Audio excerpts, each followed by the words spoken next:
Shop है इनकी, तो आप शॉप इसके मतलब 1 वे पे जाओ। किस चीज की शॉप है आपकी? फर्नीचर का शॉप। ये जुर्माना जो आपकी इस्लाह के लिए, ठीक है, इसको आपने इस्लाह के तौर पे लेना, दोबारा ये गलती नहीं करनी, ठीक है। बहुत शुक्रिया। और चाहो इसमें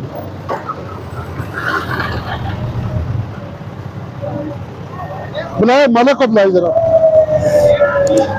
बुलाओ बुलाओ उनको बुलाओ।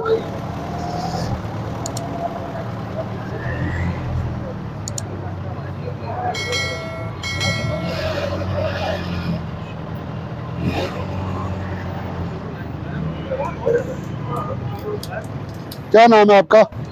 अमित मुगल नाम है जी। मुगल साहब गड्डी आपकी सीधी करके लगाओ ना, ये इसको आपने इसको तरल करके लगवाएं, इसको इधर आके ले आए, इधर लगाएं इसको। ये जी इसी का कह रहा हूँ। नहीं जी उधर पीछे खड़े।